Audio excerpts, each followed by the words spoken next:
반갑습니다, 여러분. 조사로운 수강생 여러분, 한 주간 잘 지내셨습니까? 이제 오늘 제12강 욕구조사법과 평가조사법에 대해서 함께 공부해 보도록 하겠습니다. 거의 이제 조사론의 막바지에 이르게 되었는데요. 자료 수집 방법들의 여타에 우리가 이때까지 실험조사법이라든지 또 문답조사법, 비문답식 조사법, 그리고 현장에서 가장 많이 활용하고 있는 우리 사회복지 현장에서 욕구조사법과 평가조사법을 설명드리도록 하겠습니다. 욕구조사법과 평가조사법은 조사론적 관점에서 봤을 때는 약간 특수한 영역에 속합니다. 그리고 응용 파트에 속한다라고 볼 수 있겠습니다.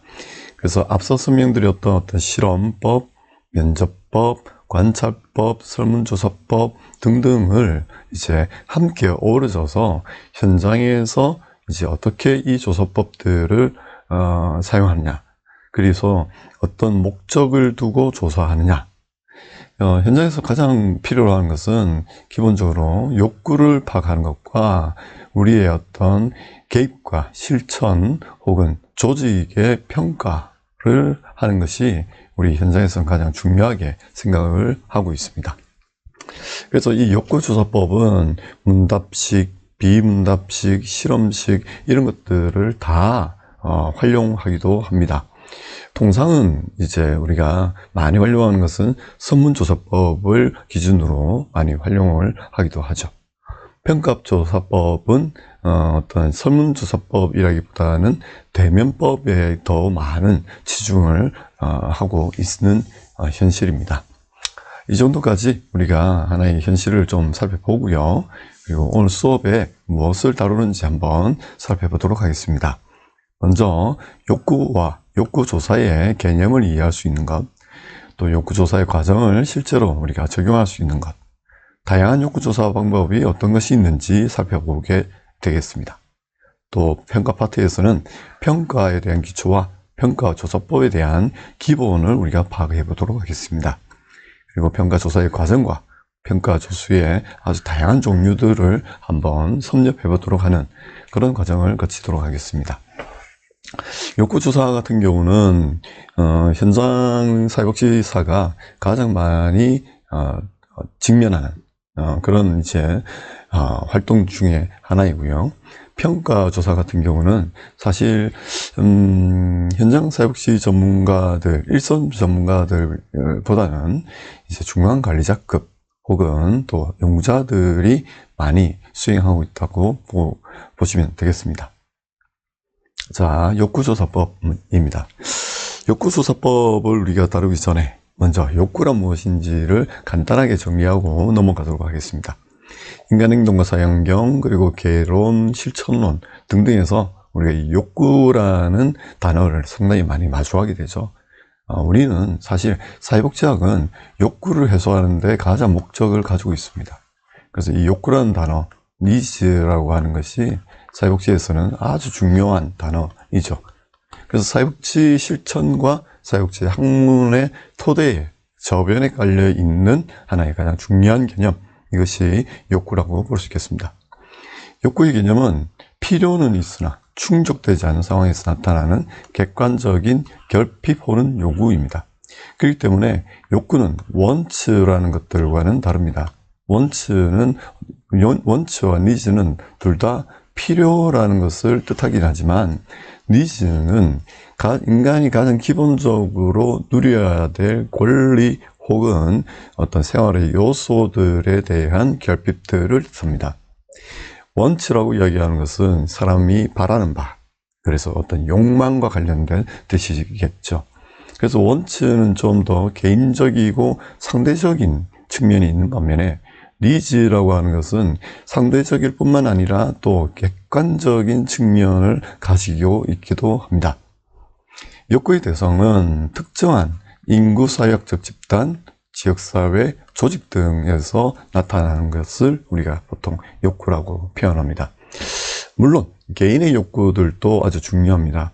그 개인의 욕구가 사실은 집합화되지 않는다면 우리는 이 욕구에 대해서 접근하는 것이 상당히 어렵게 되죠.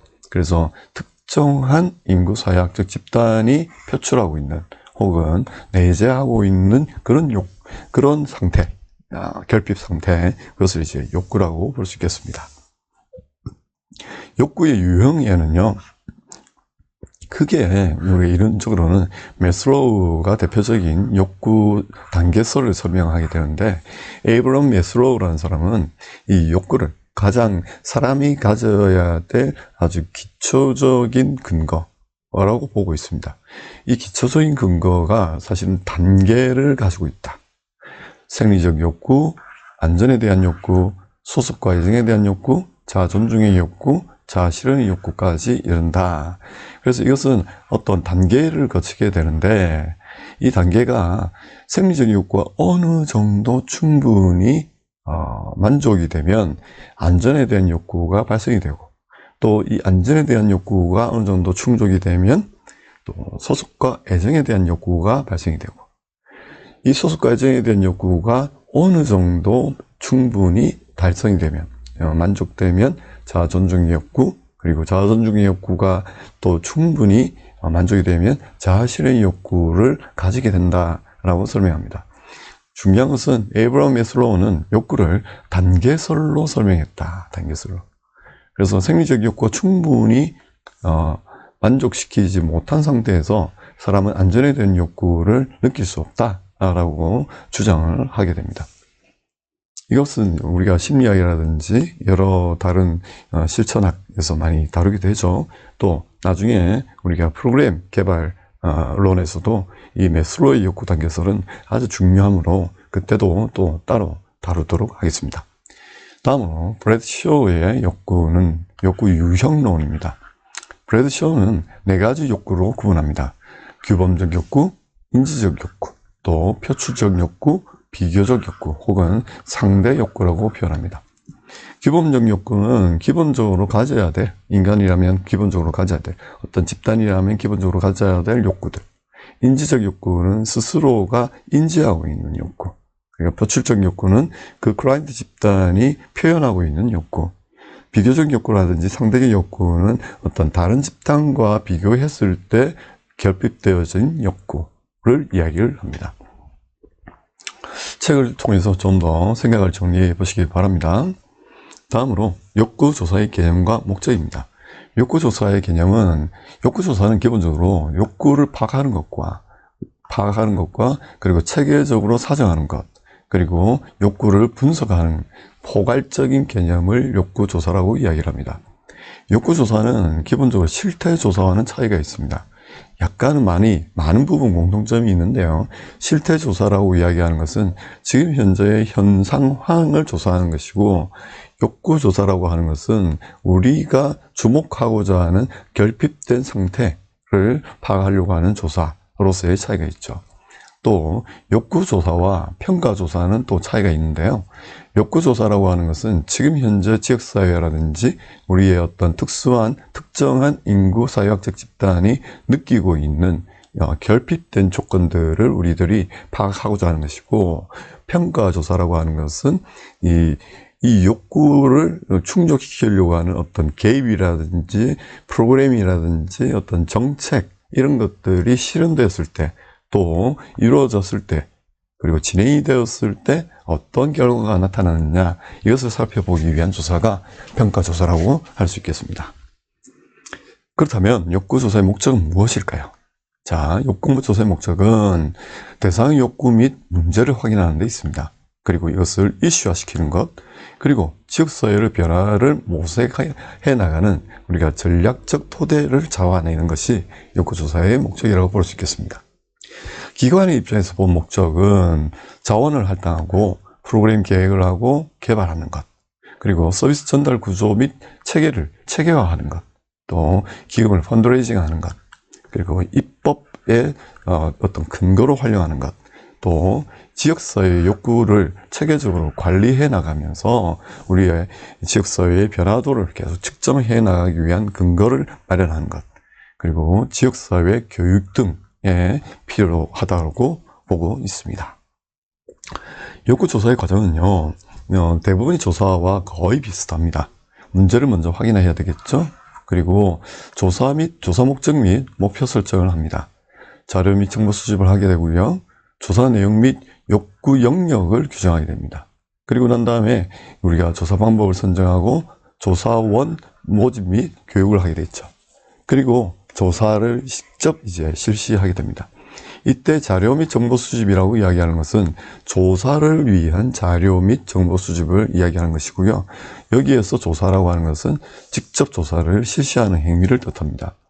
그리고 자료 분석과 결과 보고서 작성, 그리고 조사 평가 및 프로그램에 반영하게 되는 것이죠. 욕구조사 자료 수집 방법에는 여러 방법들이 있습니다. 그 중에 가장 많이 활용하는 것은 구조화된 설문조사 방법입니다. 구조화된 설문조사 방법. 그래서 이 양적 자료 수집에서 상당한 많은 공을 기울이게 되는데요. 그때 우리가 설문조사법을 통해서 지역사회라든지 어떤 특정한 조직 혹은 특정한 인구사회학적 집단에게 조사를 실시하게 되죠. 또 현재까지 있었던 프로그램을 검토하는 것, 사회 지표를 분석하는 것, 추정하거나 또 투사하거나 또 예측하는 방식, 그래서 그 전문가들의 어떤 경험적 차원을 신뢰하는 방식들이죠.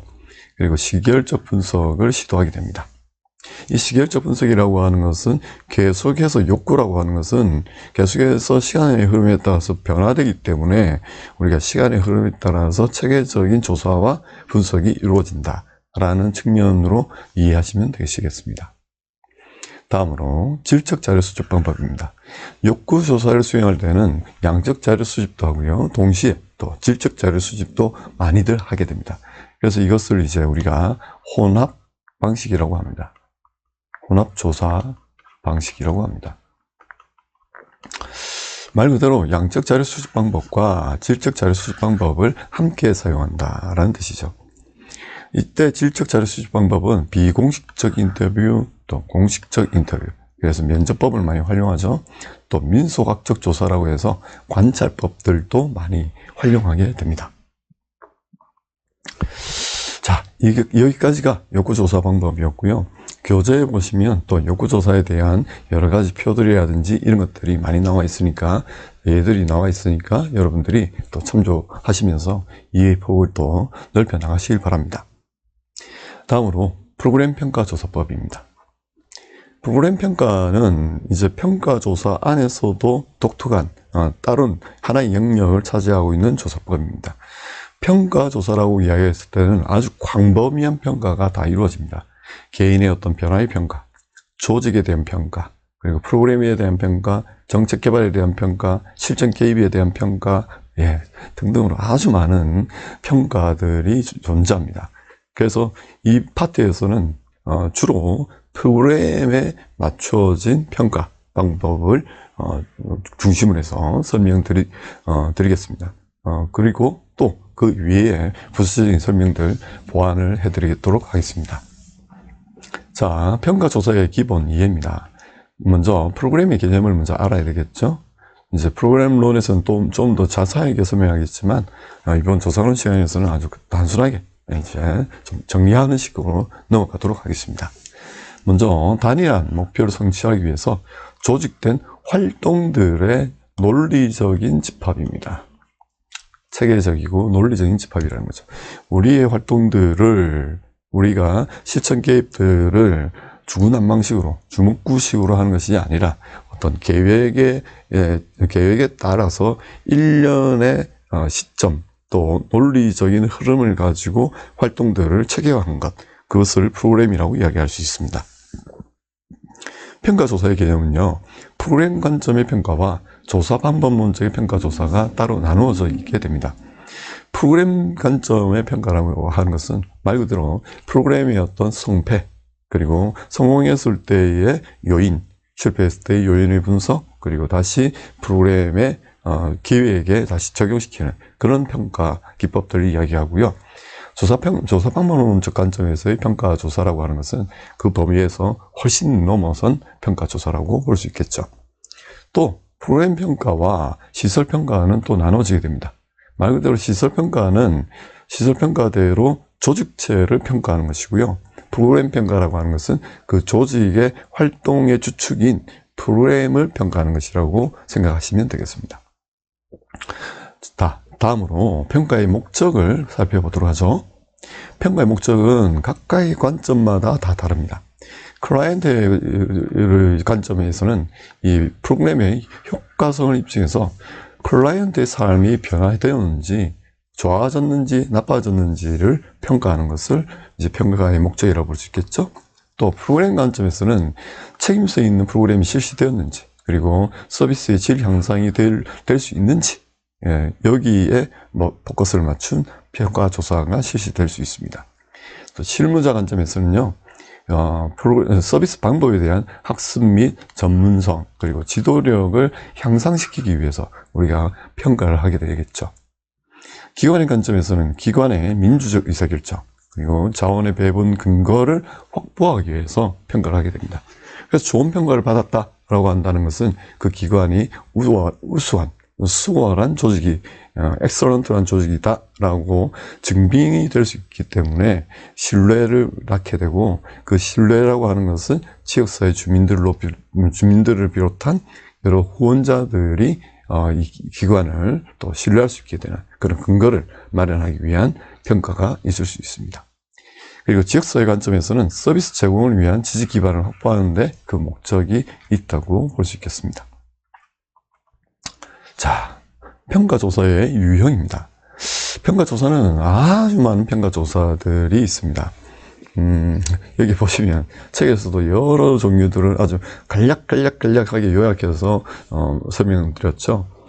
사실 이 평가로는요, 정책학에서 혹은 프로그램학에서는 거의 한 학기 수업의 과정에 속합니다. 근데 이걸 이제 압축해서 아주 짧은 시간 내에 우리가 또 공부를 하고 설명을 드려야 되기 때문에 간략하게만 제가 설명드리도록 하겠습니다. 중요한 것들만. 먼저 분야별 평가가 있겠죠. 그래서 말 그대로 어떤 분야, 어떤 영역을 평가할 것이냐, 그리고 시기별 평가, 우리가 중간 과정을 평가할 것이냐, 아니면 총괄 과정을 평가할 것이냐, 이런 이제 시기별 평가. 또 비용 분석별 평가. 비용 분석별 평가라고 하는 것은 우리의 활동에 든 비용이 어떤 성취를 이루어냈느냐. 그래서 우리의 활동을 하기 위해서는 비용이 필요하겠죠. 그 비용에 따라서 어떤 결과가 나타나느냐, 그 결과를 수치로 환산할 수 있느냐, 수치로 환산할 수 없느냐, 이런 시기에 따라서 분석법이 또 많이 달라지게 됩니다. 또 프로그램 운영 주체별 평가. 프로그램을 운영하는 이제 기관의 입장, 또 담당자의 입장, 또 후원자들의 입장, 등등에 따라서 평가를 시도하는 것들을 이야기하고요. 평가 주체별 평가라고 하는 것은 우리가 자체적으로 평가하는 내부 평가일 것이냐, 아니면 외부에서 전문가들이 와서 직접 또 평가를 들여다보고 조직을이나 프로그램을 들여다보고 평가할 것이냐에 따라서 주체별 평가가 이루어집니다. 최근에는 내부 평가와 외부 평가가 이제 통합적인 방식으로 많이 이루어집니다. 무슨 말이냐면 외부 전문가들에 의한 어떤 시설에 대한 평가 혹은 프로그램에 대한 평가를 한다 손 치더라도 이 프로그램이나 운영한 주체들이라든지 아니면 시설을 경영하고 관리하고 움직였던 주체들과 어떤 협의와 합의를 통해서 어떤 평가를 시행시켜 나가는 과정을 뜻하죠. 다음으로 대상별 평가, 규범별 평가, 그리고 목적별 평가. 평가의 목적이 어디에 있느냐? 그런 뜻이고요. 범위별 평가, 방법별 평가, 그리고 관점별 평가, 기간별 평가. 기간별 평가에서는 이제 우리가 아주 긴 기간을 단기 기간을 평가할 것이냐, 장기 기간을 평가할 것이냐, 이런 간단한 이야기들입니다. 또 기준별 평가. 평가의 기준에 따라서. 평가의 기준은 아주 많은 기준들이 보통 있는데, 보통 기존에 한 9개에서 한 12개 정도의 기준들이 있습니다. 효율성이라든지, 효과성이라든지, 품질이라든지, 규범성이라든지, 정당성, 합법성, 책임성, 이런 것들이 쭉 나와 있는데요. 이 파트에 대해서는 우리가 또 프로그램론에서 또 자세히 또 다루도록 하겠습니다. 사실 이 평가조사는 행정론 혹은 또 프로그램론 여기에서 좀 많이 다루는 편입니다. 자, 평가 조사의 과정은요. 먼저 평가를 위한 사전 준비를 합니다. 평가를 위한 사전 준비는 이제 평가의 대상을 확정 짓고 또 이 평가를 통해서 무엇을 기대할 것인지 그런 이제 목적들, 목표들을 수립을 하게 되겠죠. 그리고 난 다음에 이것을 이제 기획 단계에 거치게 됩니다. 그러면 어떤 방법으로 누가 평가할 것인가, 그리고 어떤 기준에 의해서 평가할 것인가, 또 어떤 절차에 의해서 평가할 것인가, 이런 것들을 기획 단계에 미리 세팅을 하게 되죠. 그리고 피평가자들에게 고지를 하게 됩니다. 동의를 했을 때 이제 자료 수집 단계가 들어가겠죠. 그리고 자료를 분석하게 됩니다. 그리고 그 결과를 정리하고 보고하는 단계가 생깁니다. 이 보고는 결국 피평가자들에게 대한 보고, 또 평가 주체의 평가를 맡긴 주체에 대해서도 보고를 하는 것을 이야기합니다. 그리고 난 다음에 이 보고된 것을 결과를 적용을 해야 되겠죠. 이 결과의 적용은 정책에 반영한다든지 입법을 다시 재수립한다든지 법률을 재정비한다든지 또 규범을 정비한다든지 프로그램을 새롭게 또 개발한다든지 뭐 등등과 같은 결과의 적용들이 있게 됩니다. 그리고 난 다음에 책에서 나타나지 않지만 중요한 것은 그 평가에 대한 평가를 실시하게 됩니다. 실제로 이 평가가 제대로 잘 진행되었는지, 피평가자들 입장에서는 이 평가가 정당하다고 보고 있는지, 뭐 이런 것들을 다시 평가하게 되죠.